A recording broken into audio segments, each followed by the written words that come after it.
বাংলাদেশ ক্রিকেটে যা সর্বনাশ করার আপনারা তো করেছেনই। দোহাই লাগে নতুন করে আর কোনো সর্বনাশ করবেন না।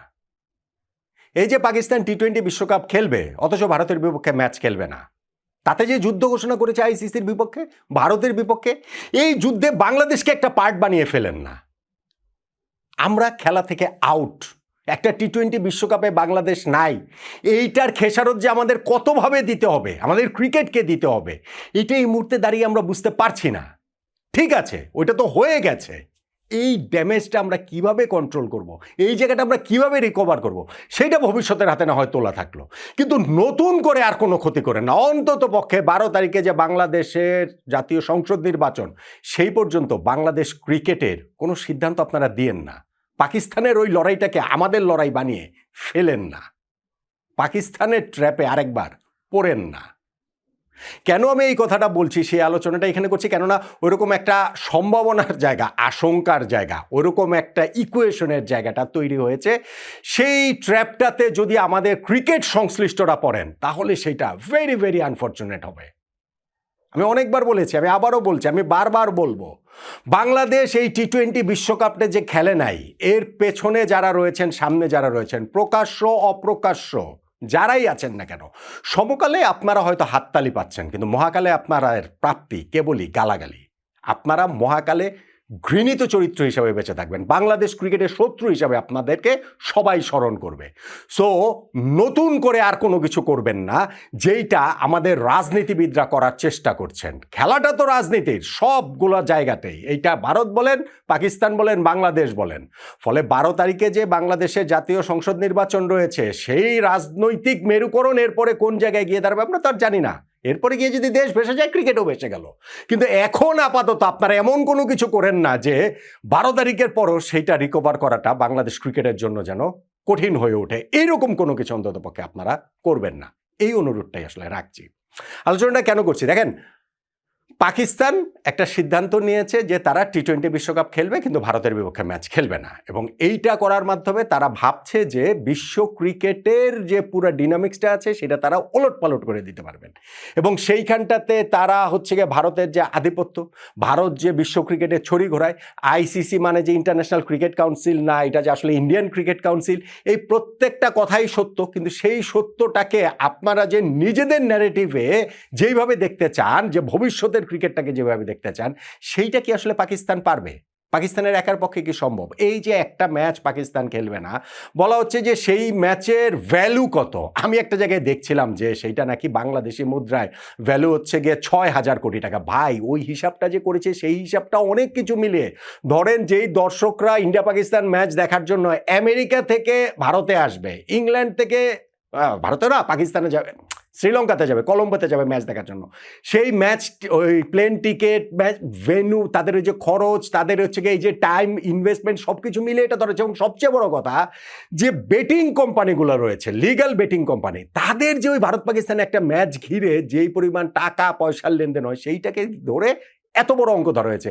বেসিক্যালি এই আমরা খুব লাফালাফি করছি যে মুস্তাফিজকে তারা 12 কোটি টাকা দেয়নি ভারত, সেইখানটাতে বাংলাদেশ ক্রিকেট বোর্ডের না হয় 300 কোটি টাকা লস হলো, আর এখানে ভারতের লস হয়ে গেল বা আইসিসির লস হয়ে গেল 6,000 কোটি টাকা। না না, এটা আইসিসির লস না, এটা ভারতের লস না ভাই। আলটিমেটলি গিয়ে আইসিসির যেই লস, সেই লসটা ওই 300-400 কোটি টাকাই হবে, এবং সেইটা পাকিস্তানের কাছ থেকে জরিমানা করে আদায় করে নিবে।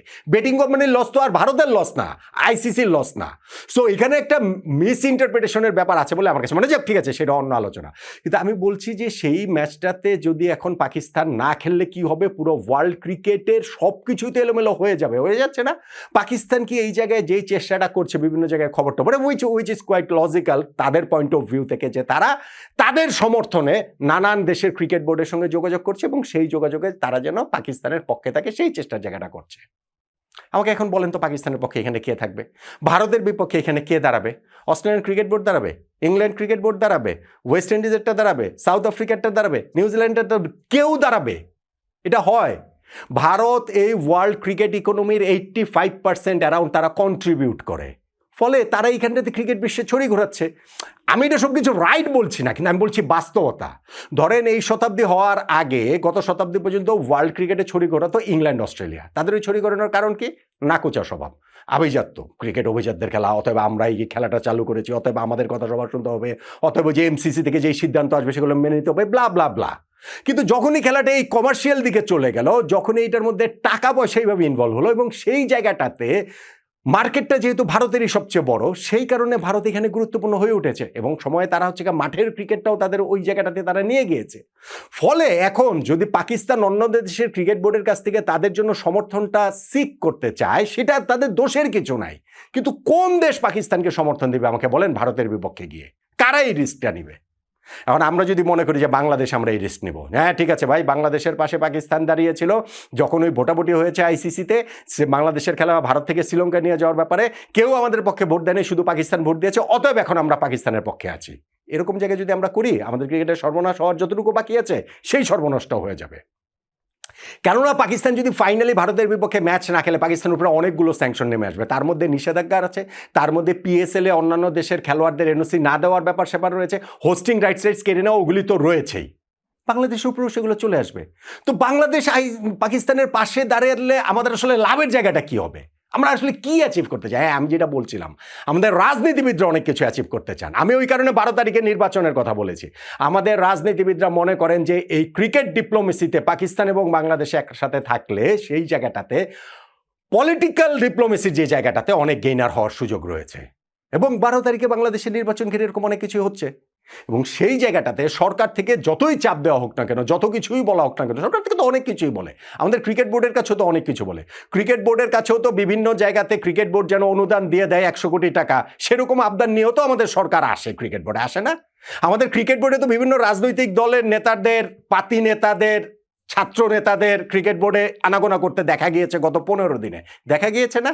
এখন এটা কিভাবে ডিল করবেন আপনারা যারা ক্রিকেট বোর্ডে আছেন, আপনারা ডিল করবেন। আপনারা এটা ডিল করে কোনোভাবেই 12 তারিখের আগে আপনারা কোনো ডিসিশন দেন না। আমার কথা হচ্ছে গিয়ে সেইটা, প্লেন অ্যান্ড সিম্পল, যে এরপরে গিয়ে নির্বাচনের পর দেশ যেই ডিরেকশনে যাবে, ক্রিকেটও না হয় সেই ডিরেকশনে গেল, তখন আমরা সেইটা তখনকারটা তো ওইভাবে আসলে বুঝবো। কিন্তু এখন এরকম কোনো একটা কিছু করলে, আজকে আমরা পাকিস্তানের সাথে আমরাও বললাম যে না ঠিক আছে, পাকিস্তানের পক্ষে আমরা আছি, আমরা সোচ্চার হয়ে দাঁড়িয়ে গেলাম, ক্রিকেটটা শেষ হয়ে যাবে। এবং আজকে আমি প্রথম আলোতে একটা রিপোর্ট দেখছিলাম যে ক্রিকেট বোর্ডের নাম প্রকাশে অনিচ্ছুক পরিচালক, আমার সাথেও কথা হয়েছে অনেক পরিচালকের, তারাও সেটা বলেছেন। যেহেতু প্রথম আলো রিপোর্ট করেছে, আমি সেই জন্য ওই রেফারেন্সটা দিয়ে বলছি। তারাও বুঝতে পারছেন যে এটা কি সর্বনাশটা হয়ে যাচ্ছে। এই যে ভারত পাকিস্তান ম্যাচ না হলে ক্রিকেটের যে লভ্যাংশের যে জায়গাটা আইসিসি থেকে দিচ্ছে, সেখান থেকে তো বাংলাদেশের তো কমে যাবে। ফলে এটা কারোর জন্যই ভালো হবে না, বাংলাদেশের জন্য ভালো হবে না। কিন্তু এখন যদি আমরা আমাদের রাজনৈতিক ফায়দা হাসিলের জন্য আমরা যেইভাবে ওয়ার্ল্ড কাপটা খেললাম না, ঠিক সেইভাবে যদি পাকিস্তানের পাশে দাঁড়ানোর মতো অবস্থায় চলে যায় আমাদের ক্রিকেট বোর্ডকেই তো যেতে হবে ফাইনালি, তাহলে কিন্তু আমাদের ক্রিকেটের সর্বনাশের আর কিছু বাকি থাকবে না। দেখেন, 15 তারিখে ভারত পাকিস্তান ম্যাচ কলম্বোতে হবে শেষ পর্যন্ত, এটা আমার আন্ডারস্ট্যান্ডিং। এর মধ্যে অনেক নাটকে হবে, কিন্তু ওই জিনিসটা, ওই ঘটনাটা ঘটবে। আরে ভাই, যেই দিন হচ্ছে পাকিস্তান এই ঘোষণা দেয়, সেই দিন আন্ডার-19 ওয়ার্ল্ড কাপে ভারত পাকিস্তান ম্যাচ খেলে। ওই 15 তারিখে হচ্ছে গিয়ে এ টিমের, ওমেন্স এ টিমের ম্যাচ রয়েছে ভারত পাকিস্তানের, সেই ম্যাচটাও হবে। সব ম্যাচই হবে। আপনি হচ্ছে ভারত পাকিস্তান শুধু জাতীয় দলের ম্যাচ হবে না। আপনারা যুদ্ধ ঘোষণা করলে তো সব জায়গায় যুদ্ধ ঘোষণা করবেন, শুধুমাত্র ওই men's national team T20 world কাপে শুধু সেটা করবেন। এটা পাকিস্তান জাস্ট একটা বার্গেন করছে, এবং সেই বার্গেনে বাংলাদেশ একটা বার্গেন চিপ, এর বাইরে কিছু না। আমরা জাস্ট একটা উপলক্ষ, এর বাইরে কিছু না। আমরা আসলে নোওয়্যার, আমরা আসলে নাথিং। এই উপলব্ধির জায়গাটা বাংলাদেশ ক্রিকেটের হওয়া উচিত।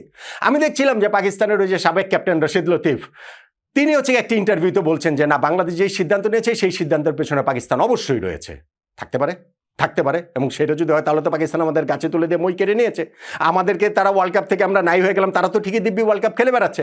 সো পাকিস্তান আবার তিনিই বলছেন যে যা, যদি পাকিস্তানকেও বাংলাদেশকেও যদি নিশ্চিত করে, পাকিস্তান বাংলাদেশ হচ্ছে গিয়ে আমরাই সিরিজ খেলবো নিজেরা। আরে বাবারে, আমরা পাকিস্তান আর বাংলাদেশ যদি বছরে 12টা সিরিজও খেলি, প্রতি মাসে পাকিস্তান একবার বাংলাদেশ সফরে আসবে, পরের মাসে বাংলাদেশ পাকিস্তান সফরে যাবে, হবে? এটা ক্রিকেট হবে? এটা ক্রিকেটের উন্নয়ন হবে? এটা ক্রিকেটের অর্থনৈতিকভাবে এটা লাভজনক হবে, সফল হবে? তো কিছুই যখন হবে না, অন্যান্য কোনো বোর্ড থেকে পাকিস্তান সমর্থন পাবে না। হ্যাঁ, আমার কথা হচ্ছে কি, যদি পাকিস্তান সমর্থন আদায় করে আনতে পারে যে না ঠিক আছে আমরা অস্ট্রেলিয়া থেকে সমর্থন আদায় করেছি, অস্ট্রেলিয়ান ক্রিকেট বোর্ড, আমরা সাউথ আফ্রিকা ক্রিকেট বোর্ড থেকে সমর্থন আদায়, আমরা নিউজিল্যান্ড থেকে সমর্থন, এরকম 5টা ক্রিকেট বোর্ড থেকে যদি সমর্থন আদায় করে নিয়ে আসে, তখন ভাই বাংলাদেশ ক্রিকেট বোর্ড আপনারা বলেন যে না ঠিক আছে পাকিস্তান তো আমাদের পাশে দাঁড়িয়েছিল, আমাদের পক্ষে ভোট দিয়েছে, যেহেতু আরো 5টা বোর্ড আছে আমরাও তাদের পক্ষে আছি। তার আগে ভাই করেন না, তার আগে কিছু করেন না। তার আগে কিছু করলে আমাদের ক্রিকেটটা সর্বনাশ হয়ে যাবে। এখন পাকিস্তানকে আইসিসি স্যাংশন দিবে, তাদেরকে বহিষ্কার করবে, তাদেরকে নিষিদ্ধ করবে, কি করবে না করবে এটা পাকিস্তানের ব্যাপার। বাংলাদেশ ক্রিকেটের সর্বনাশ অলরেডি আপনারা করে ফেলেছেন একটা ওয়ার্ল্ড কাপ না খেলে। ফলে এখন পাকিস্তান আমাদের পাশে ছিল, আমাদের ভাই, এই সব বলে টোলে যদি এর মধ্যে বাংলাদেশ ক্রিকেট যদি জড়িয়ে যায়, তাহলে কিন্তু আমাদের ক্রিকেটের সর্বনাশ হওয়ার যতটুকু বাকি ছিল ততটা সেটাও আসলে শেষ হয়ে যাবে। আমি তাই ওইটাই বলছি যে দোহাই লাগে আপনাদের, বাংলাদেশ ক্রিকেট নিয়ে আপনারা কোনো সিদ্ধান্ত আগামী 12 তারিখে ন্যাশনাল ইলেকশন হবার আগে দিয়ে না। অলরেডি আমাদের যেই সর্বনাশ হওয়ার হয়ে গিয়েছে, নতুন করে আর কোনো সর্বনাশ আপনারা করেন না। অলরেডি বাংলাদেশ ক্রিকেটের গণশত্রু হিসাবে ভবিষ্যৎ আপনাদেরকে মনে রাখবে। আর এখন যদি ওই পদক্ষেপটা নেন পাকিস্তানের পাশে দাঁড়িয়ে, তাহলে আমাদের ক্রিকেটের আরও যে সর্বনাশ হবে, হয়তোবা সেটাই আপনাদের প্ল্যান, হয়তোবা সেটাই আপনারা চান, হয়তোবা যারা এই ঘটনার পেছনে রয়েছে তারা সেটা চান। কিন্তু আমি এখনো বিশ্বাস করি যে বাংলাদেশ ক্রিকেট বোর্ডে যারা রয়েছেন, আমিন ইসলাম বুলবুল ভাইদের নেতৃত্বে যারা রয়েছেন, এত এত ক্রিকেটার, ফর্মার ক্যাপ্টেন, ক্রিকেট সংগঠকরা যারা রয়েছেন, তারা বাংলাদেশ ক্রিকেটের এই সর্বনাশটা চান না। তারা অন্তত পক্ষে বিশ্বকাপ না খেলার বড়িটা গিলে ফেলেছেন, কিন্তু এইটাতে পাকিস্তানের পাশে দাঁড়ানোর যে বড়ি, এইটা আপনারা গিলেন না। অন্তত পক্ষে 12 তারিখ পর্যন্ত আপনারা এটা ঠেকিয়ে রাখেন, তাহলেও মনে করব যে না আমাদের ক্রিকেট বাঁচানোর জন্য আপনারা কিছু না কিছু শেষ সময় গিয়ে হলেও চেষ্টাটা করেছেন। এইটুকু তো আমরা আপনাদের কাছ থেকে দাবি করতেই পারি না?